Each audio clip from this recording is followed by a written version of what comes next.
Assalamualaikum warahmatullahi wabarakatuh. Kembali lagi bersama saya Agnus Tamra Arif. Di sini saya akan memberikan tips budidaya ikan gupi dan udang red cherry, di mana budidaya ini bersistem polikultur atau menggunakan dua hewan kultifan dalam satu wadah budidaya.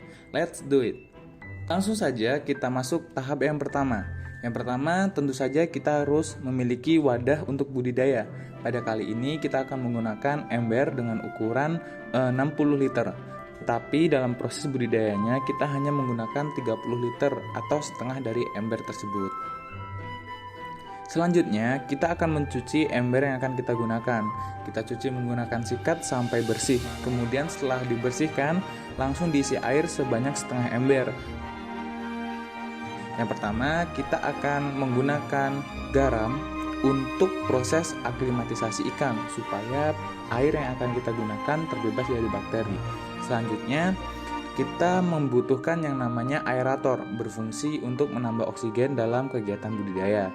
Selanjutnya, kita setting aeratornya supaya dapat memberikan suplai oksigen ke wadah budidaya tersebut. Ketika tahap ini sudah selesai, sudah terpasang semua alat dan juga sudah kita tambahkan garam, langkah selanjutnya kita akan membeli ikan dan melakukan penebaran. Oke, kita langsung beli ikannya.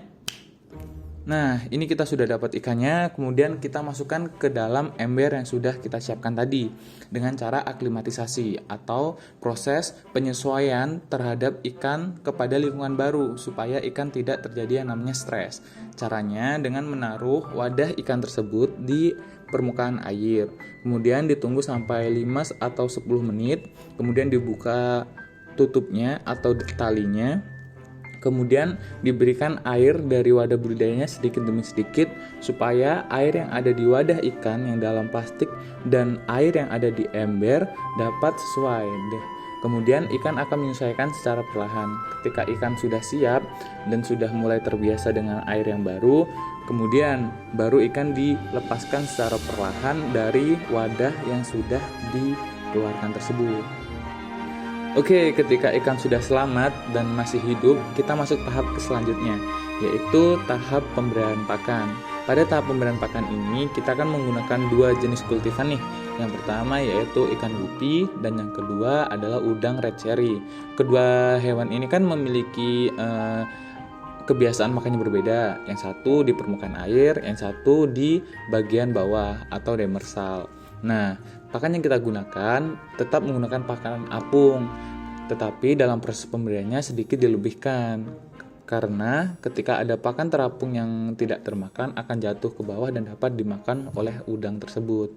Jadi terjadi yang namanya polikultur atau budidaya dalam satu wadah menggunakan dua kultifan yang berbeda. Seperti itu.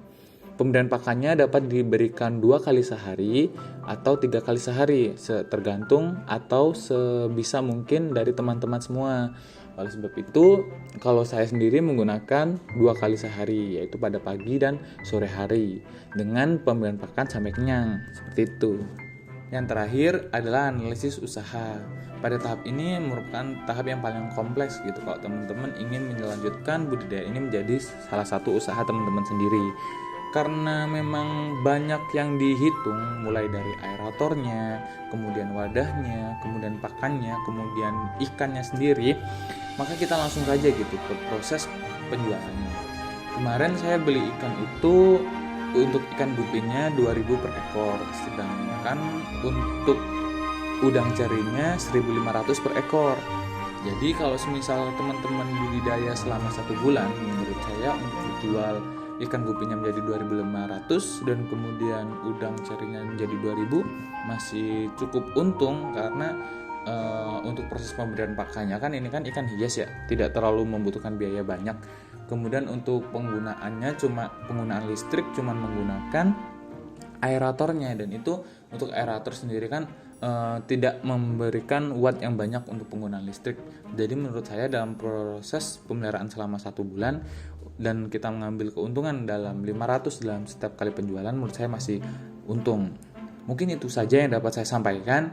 Kalau semisal teman-teman merasa berguna dan bermanfaat, dapat diklik like-nya. Dan kalau teman-teman ingin banyak teman-teman dari teman-teman kalian tahu, langsung aja di-share.